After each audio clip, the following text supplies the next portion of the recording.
He once had a personal fortune so vast it could never be counted. His clothes could never be fitted because he was too exalted to be touched by human hands. Even in modern-day Japan, he is revered by millions of people. Many still call him Tenshi, son of heaven. His name is Hirohito, Emperor of Japan, and this is his biography. At birth, he was named Michi no Miya Hirohito, which means a prince who is going forward in magnanimity and benevolence. Tradition dictated that a royal prince was the son of God. By law, his subjects were forbidden to look upon him. For the first 21 years of his life, Hirohito was confined in an isolated world, cloaked in elaborate ritual.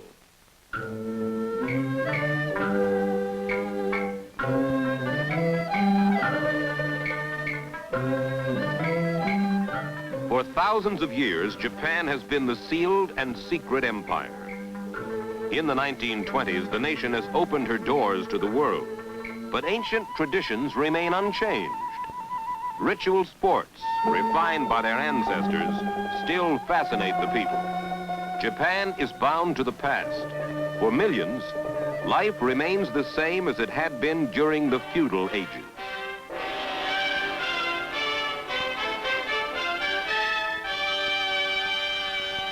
At the age of 21, Hirohito emerges from the strict seclusion of the imperial palace to embark on a goodwill tour of Europe.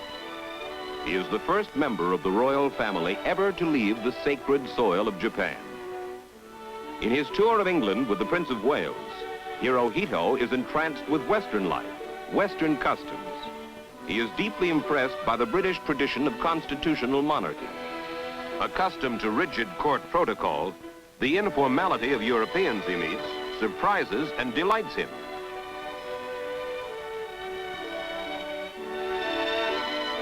His trip will have a profound influence on the young prince. He realizes that in order to keep pace with the rest of the world, his nation must undergo sweeping changes.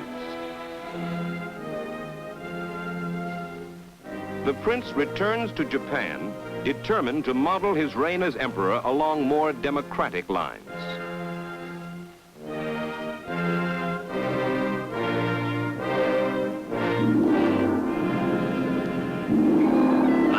1928, amid the glittering pageantry so dear to the heart of his people, Prince Hirohito, direct descendant of a line unbroken for ages, is crowned the 124th Emperor of Japan.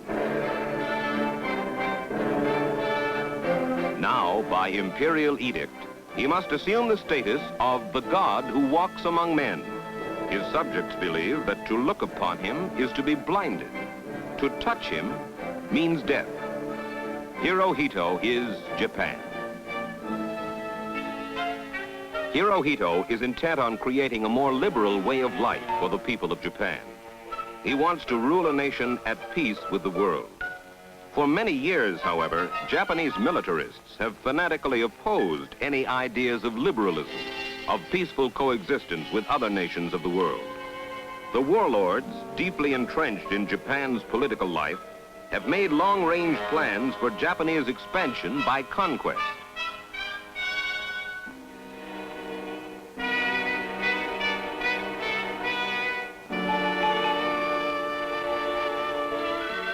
In the early 1930s, Japan is a bizarre cross-section of the very old and the very new. Baseball is one of the many Western pastimes eagerly adopted by the Japanese people.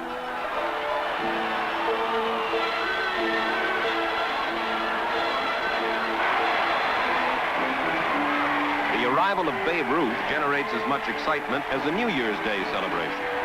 America's baseball idol is greeted virtually as a national hero.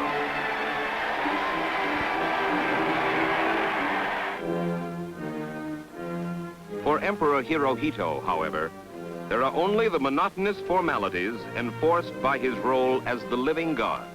In spite of his intense desire to deny his divinity and bring about democratic reforms in Japan, he is a prisoner of royal protocol and centuries of tradition. Though he holds enormous power, by custom he must delegate authority to his ministers and military staff. Says one observer, He would much prefer a life of gentle dreams and intellectual delights. Instead, he must attend endless religious ceremonies, massive military reviews.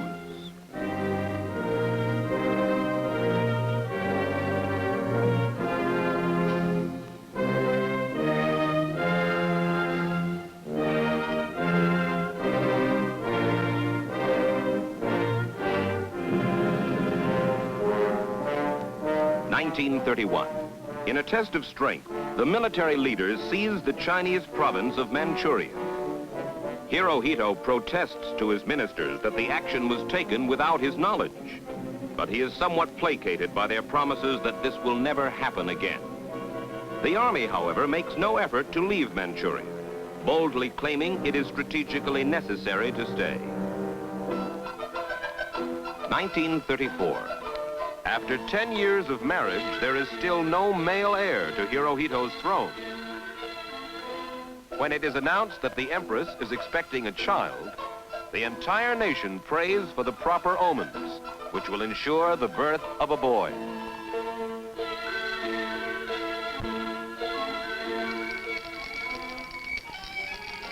December 23rd, the overjoyed people of Japan celebrate the birth of Prince Akihito.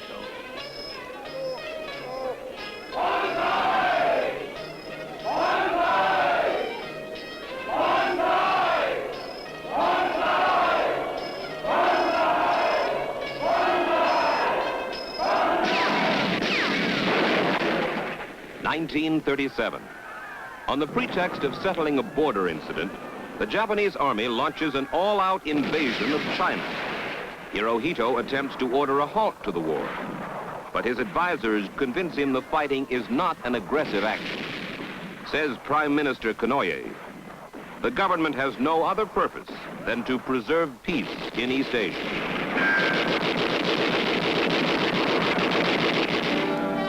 The emperor must accept this flimsy explanation. Perhaps, writes one observer, he sincerely believes they are telling the truth. Now, in the hope he is ensuring peace, Hirohito places the imperial seal on all orders the warlords issue in his name. Japanese forces relentlessly march through China. From Shanghai to Nanking, shattered cities echo with the cry, "Long life to the Emperor! Banzai!"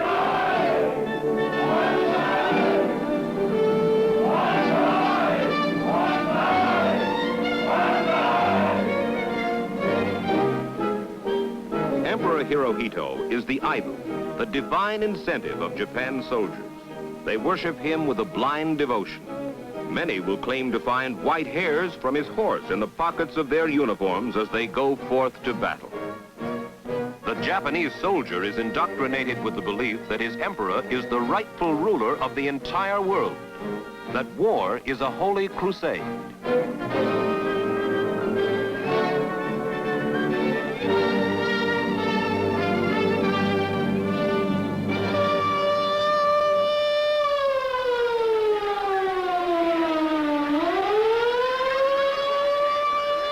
The Japanese people obediently take part in mass air raid drills, but they have little fear that their homeland will be attacked.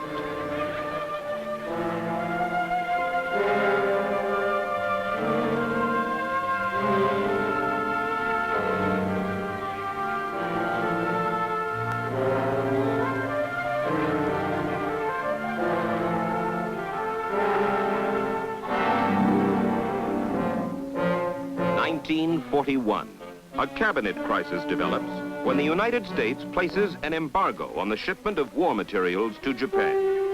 War Minister General Hideki Tojo ousts Prince Konoye as Prime Minister, and Tojo demands that Japan retaliate with force when the United States refuses to lift the ban. December 1st, 10 fast aircraft carriers are ordered to sea on a mission which has been planned for many months. The Imperial Japanese forces muster at embarkation centers. This time, the emperor is fully aware of Tojo's intentions, but by now his military leaders have effectively relegated Hirohito to the status of figurehead. He cannot find the means to stop his cabinet or his army from carrying out their plans. Sunday, December 7th. The Japanese task force is 200 miles off the coast of Hawaii.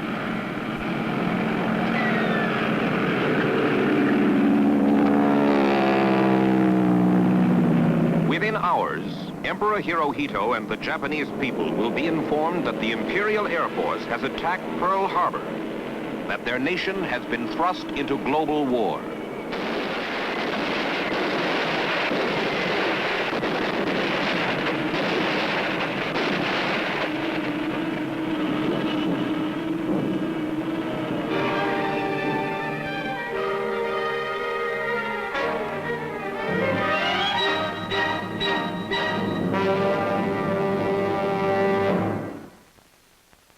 We'll be back with the second half of Biography in a moment.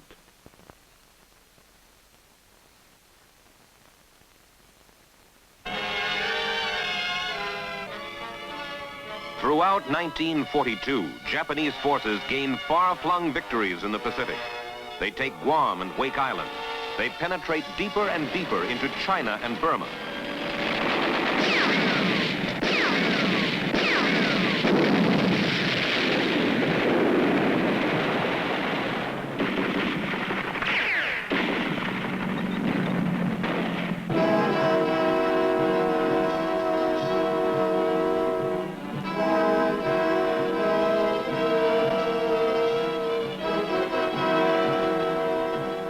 In the Philippines, Manila, the capital, is declared an open city by U.S. forces. Surrounded and cut off from supplies, Bataan and Corregidor fall. General Homa accepts the surrender of the American garrison under General Wainwright and orders the start of the death march of American prisoners. Every victory is celebrated in the name of the Emperor. Every conquest is dedicated to Hirohito.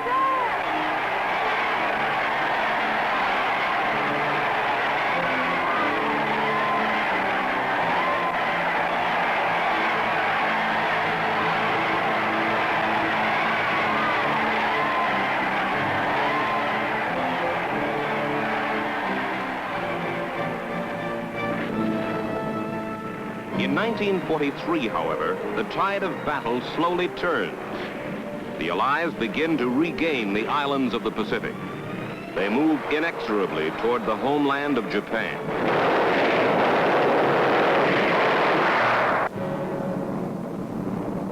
March 1945. In a single raid, American B-29s rained 4,000 tons of bombs on the capital city, igniting 20 square miles of Tokyo.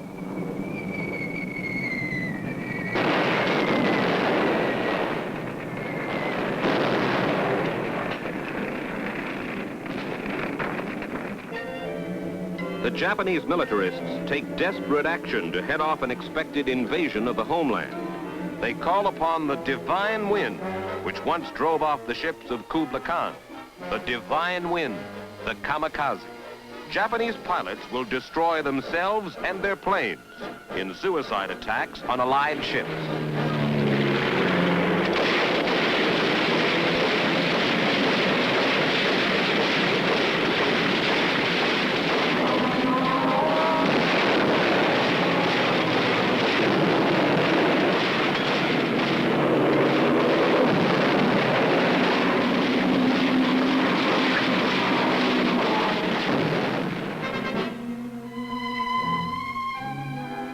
But the kamikazes cannot stop the massive air assaults on the Japanese home islands.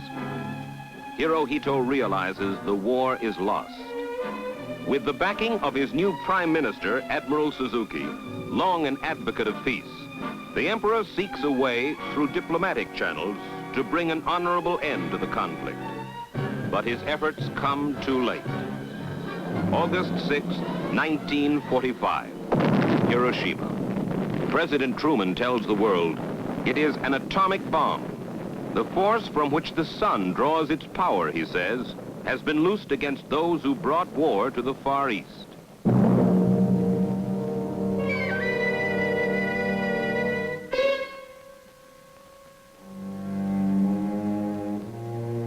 On August 16th, Hirohito addresses his people, telling them they must accept defeat. We have resolved to pave the way for a grand peace for all generations to come, he says, by enduring the unendurable and suffering what is insufferable. In more than 2,000 years, the people of Japan have never known the bitter taste of defeat. Now they stoically await the unendurable and the insufferable. The Allied occupation begins officially on September 4th, 1945, with the arrival of General Douglas MacArthur, Supreme Allied Commander. In a move unparalleled in Japanese history, Emperor Hirohito pays a call on General MacArthur. Never before has a member of the imperial family been known to humble himself in this fashion. The military leaders who plunged Japan into war face trial by a military tribunal for their crimes. Lieutenant General Masaharu Homa, infamous commander of the Bataan Death March. Verdict, guilty. Sentence, death by firing squad. Lieutenant General Tomoyuki Yamashita, despoiler of Manila, responsible for 60,000 dead. Verdict, guilty. Sentence, death by hanging. War Premier Hideki Tojo, the #1 Japanese war criminal, attempts suicide and fails. He too will die on the gallows at a later date. Then Emperor Hirohito becomes the center of world controversy, as many demand his death for not trying to halt the war, for not using his divine influence to sway the people.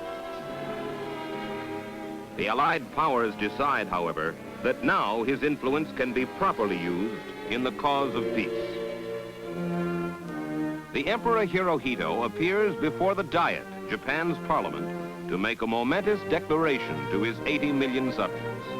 Under the new constitution, the office of Emperor Hirohito is preserved, but all effective power is taken away from him. He is made merely a symbol of the unity of the state. He renounces the belief that he is a divine being, and he debunks the legend that the imperial family is directly descended from the sun goddess.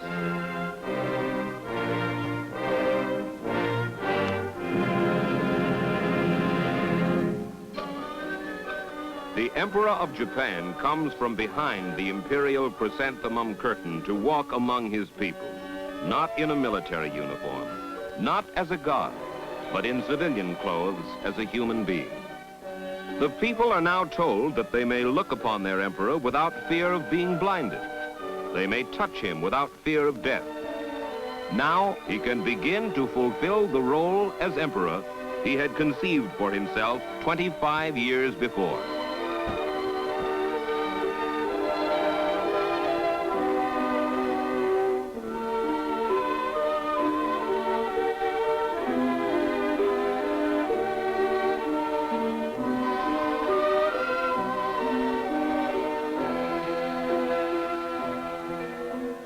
With all the ceremony befitting a royal prince, Akihito enrolls at the exclusive Peers School, where one of his most important classes will be devoted to the art of becoming an emperor.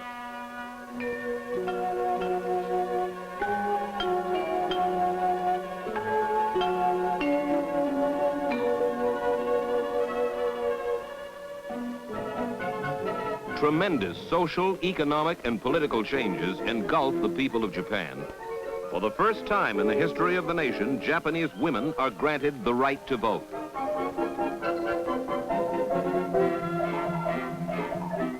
Five major political parties and many minor parties are formed in the wake of turbulent readjustment.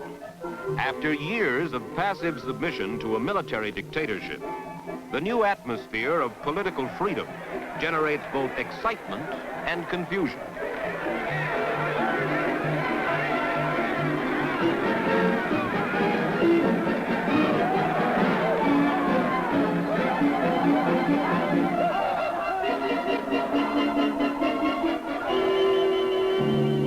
To this chaos is added the roaring influence of westernization, which which changes dress and customs. It inundates Japan in a flood of neon lights, American movies, and square dances.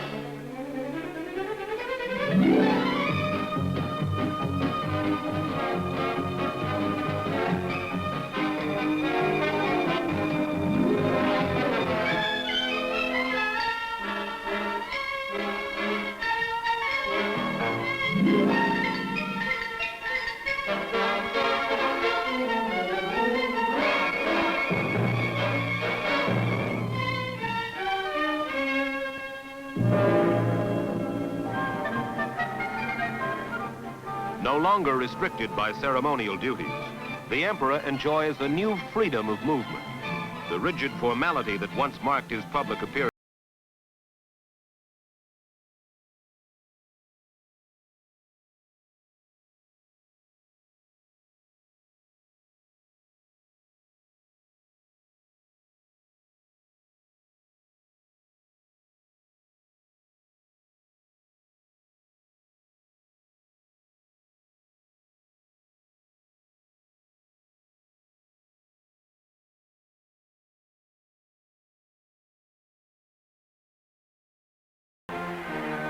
The announcement that Prince Akihito will marry a commoner is hailed throughout Japan.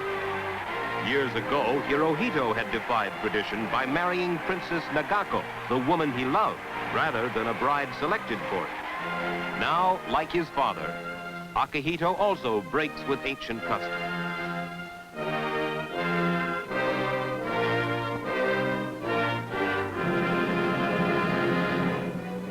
(1951).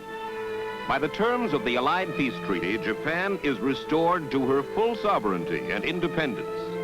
The event is officially celebrated on May 3rd, Constitution Day.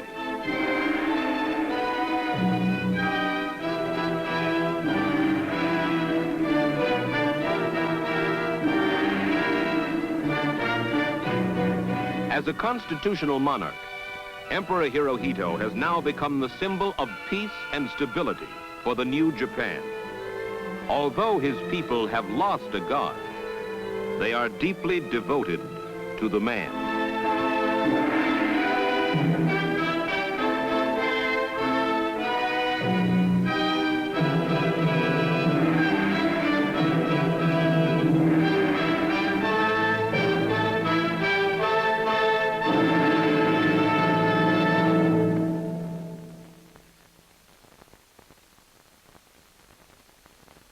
To the older people in Japan, Hirohito remains the worshipped son of heaven.